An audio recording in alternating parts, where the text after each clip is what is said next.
So you've got, you have a point of view, which informs, I would assume, things like thesis and things like that, which I think we'll get into in a little bit. Network, which leads to, down the road LPs and things like that. But then the third is deal flow, which I think is one of the things that a lot of people struggle with when it seems daunting to them. Like how do I find deals and things like that? It seems like Twitter has been super instrumental, I would think, for that too. So can you walk through maybe that third leg of it in terms of how does one go from, I don't know a soul, I'm just interested in it, to now I have proprietary deal flow, that kind of thing? It's so funny that you say that. I was actually going to make a joke about proprietary deal flow. So this is something that I I worked at a growth equity fund when I was a senior in college as an intern. And I remember them always talking about like proprietary deal flow. I'm like, what is that? What does that mean?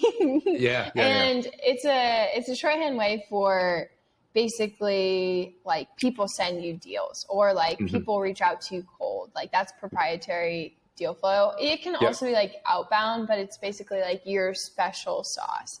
And when I was at TVC, like I learned cold calling. Like I would cold call all of these entrepreneurs that Crunchbase said was doing like 3 million ARR and be like, hi, like I'm an intern here. Would you like to hear about the opportunities of like partnering with us? And I think like doing hundreds of cold calls with like I wasn't like, I had some training, but I think like cold calling prepared me in a way for like finding deal flow in a way that I don't think that's like very common anymore, or wasn't with my friends that I talked to.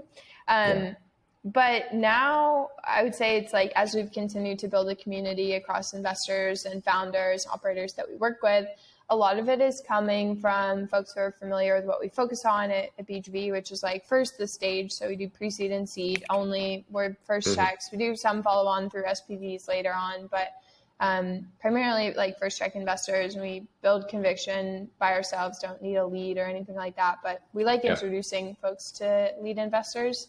And then also like at the future of work and future play, and specifically myself as a creator, I focused a lot on creator tools. So we've invested in companies like FYPM, Palette,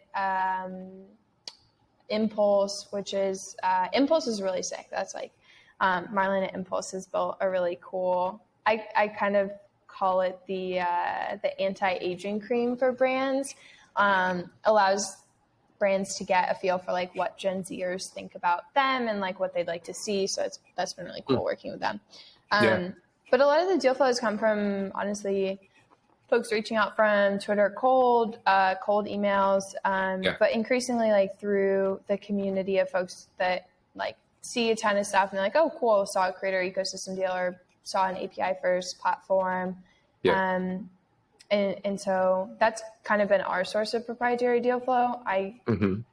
And then just like doing podcasts and speaking events has been really, really helpful, because folks will be like, oh, I heard you on like X, Y, and Z podcast, and I like really liked what you had to say. And then they'll like shoot me a nice email and I'll be like, oh, cool. Like, would love to talk about what you're building. So it's content's like also a big part of it as well.